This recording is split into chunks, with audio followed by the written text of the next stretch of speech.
Prince Mashele and Karima Brown. Your opinion, it seems that's the decision, urgent judicial review of the Public Protector's report by the President.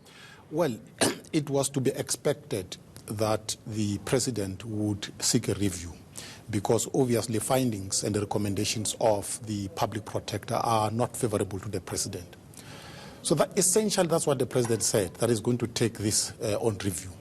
He answered no other question. I don't see the point of this press conference because there is absolutely no question that was answered.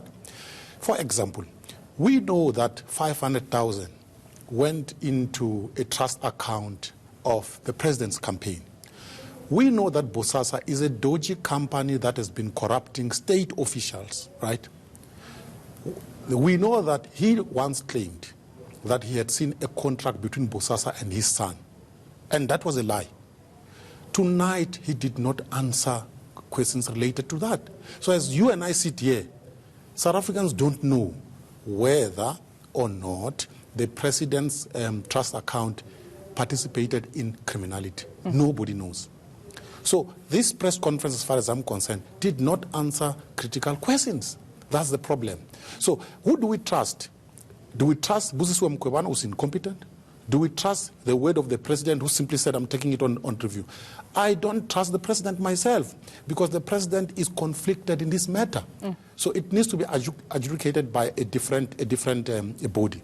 It is correct that the matter is going to be adjudicated by courts. But what I'm saying is the President has answered no question. Karimo, your opinion of this decision, because I think he's tried to also state that different, campaigns require the raising of funding. He did say that he had knowledge of funding coming into, the trust account, but he didn't know exactly the details, and that's why he found this report flawed. I've got several takeaways from what the President said. The first thing is I was particularly struck by how carefully he chose his words.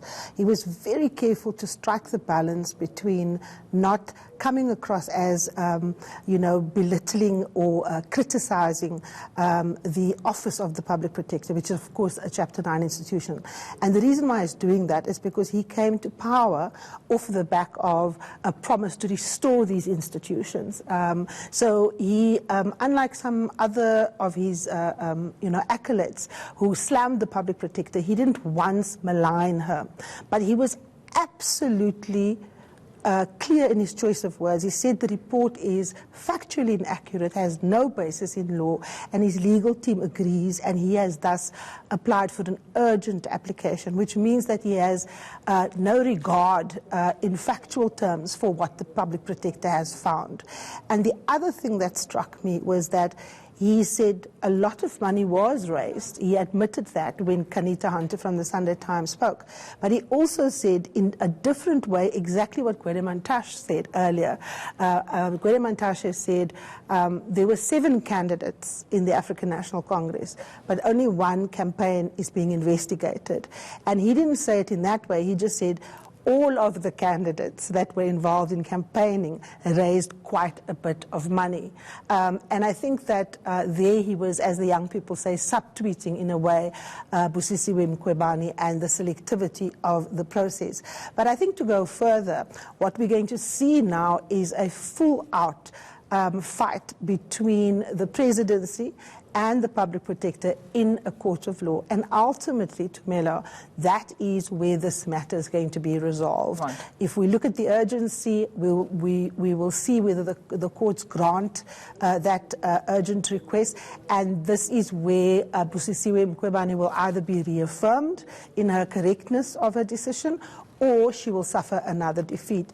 And that is essentially what the President is saying to the country, that he is not going to call into question the aspersions because it deals with him as a character, and he's placing his faith in the judiciary. And I suppose let me bring it back to you, Prince, and while you add on to that, please also comment on the Public Protector's response then, because as Thulasizwe mentioned in his questioning, that asking the President, is there malice between the Public Protector's office, which the President didn't want to comment, but we know that there's been that back and forth between the Public Protector and the President, even with regards to the SARS Rogues Unit, where she, of course, expected him to act on it, but he said, let's wait for the court. But can we expect that back and forth? Yeah, I think we should. Look, when I observe this whole saga, My view is that the public protector is part of the old forces of state capture. I'm very clear about it. One, if you look at the big reports that she has issued, like the high-profile ones, you can see that she is actually going for people who were on the other side of the Zuma faction. So your Pravin Gordhans of this world, actually she goes for them. If you look at the Estina Dairy Farm report of hers, which was struck by the court, by the way, they exonerated the people who were on the Zuma side of the factional battles in the ANC, Ace Magashule. So my sense is that she is partly playing politics in the ANC. So we should expect that. Let's hold it right there, Prince. It seems that our reporter, Govan Whittles, is also standing by at the Union buildings and, of course, just to give us some feedback there. Well, of course, the report is, fundamentally and irretrievably flawed, this according to the President, Govan.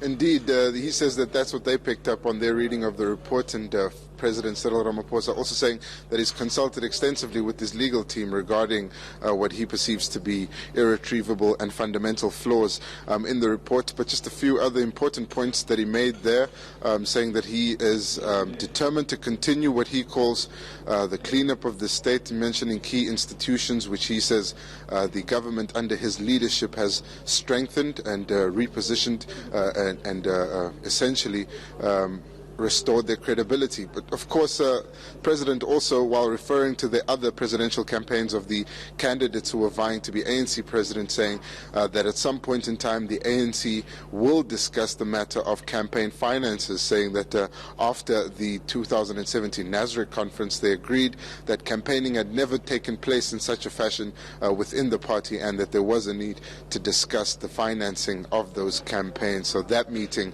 hasn't happened yet. But of course now it all shifts to the courts for that urgent review, judicial review of the Public Protector's report, which the President says he wants to happen as soon as possible to avoid the matter distracting the government from the important work that it's doing. So he also says that this would also reassure the public, if the review happened urgently, that he is fit to continue in his position. The President's also saying that he will not be detracted from the work he has to do as President, and even when questioned about the so-called fight back by the benefactors of state capture, President repeating his message as ANC President and calling for unity, saying it would be better if all of the ANC officials and everyone in the ANC was in the same kraal, saying that they should be working together, not against each other. Those were just some of the main takeaway points, but of course the President didn't really go into any of the details of the findings of Mkhwebane's report,